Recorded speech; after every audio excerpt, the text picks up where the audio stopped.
Hello, welcome back to my channel, Theater from My View. I am Amanda Washington, and today I'm coming at you with episode 2 in our Did You Know series. But before we get into it, a few things. 1, I post a new video every Friday at noon. So 2, don't forget to like and subscribe to this page, because 3, next Friday's coming quick, fast, and boom, in a hurry, and you don't want to miss it. All right, are you ready? Let's get into it.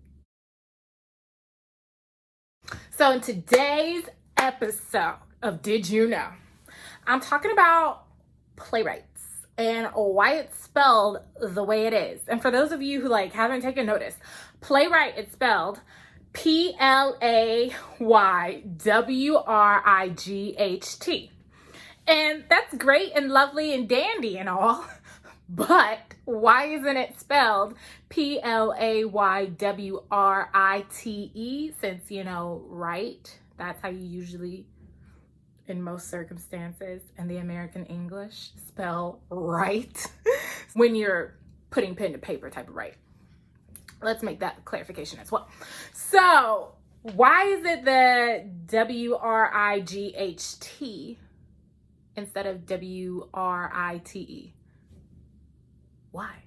I'm pretty sure I probably had to learn this for a theater history test back in college, but I can honestly say I don't remember. It didn't stick in my head at all. So your girl did a little bit of research, and here's what I found. Right, spelled the way we usually spell playwright, means builder, a craftsperson. And that's cool because, okay, the playwright is the person who crafts the script, It comes from their head. So that makes sense. They're the builder, they're the crafter. But I was like, is there a story behind this? Because once again, WRITE is waiting over there in the corner to get used, and we haven't used it for this since. Well, supposedly, once again, hearsay, research, I'll link my sources below. In the medieval times, back when pageant plays were done on carts, and pageant plays in this sense, I'm talking about how the church put on a play so the audience could understand what was written in the Bible, because a lot of people who were attendees of the church could not read or write, so they put on plays. So it's like, oh, this is what's going on. Well, you had people such as the Wainwright, WAINWRIGHT, gotta go slow when I spell it. The people who either they built the wheels on a cart or they built the cart itself. And then you had shipwrights who were also helping in this, who could also build ships, but they also could build carts. So to tie this together, the church hired wainwrights and shipwrights to build them their wagon and the scenery for their pageant plays so that people could understand the scripture.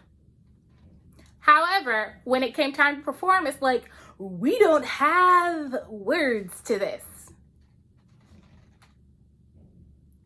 So we get playwright. They said, we need someone else to write the words to build this script. And so they said, let's hire someone. And they called them the playwright. And unlike break a leg, I'm like, okay, I can buy this theory. This makes so much sense. If you saw my break a leg video, none of the theories I gave in my head were hardcore make sense to me. But this makes a lot of sense. And it's like, okay, I understand why we get playwrights. They are someone who crafts the play. They build the script. They build the words from either their own head or from what they see in real life. That is our episode on Did You Know about playwrights and why it's spelled the way it is, because once again, I probably had to learn it for theater history and I forgot, or I just never learned it. Either way, don't do that in college. Learn everything you can. All right, I'll see you all next week for episode 3. Bye-bye.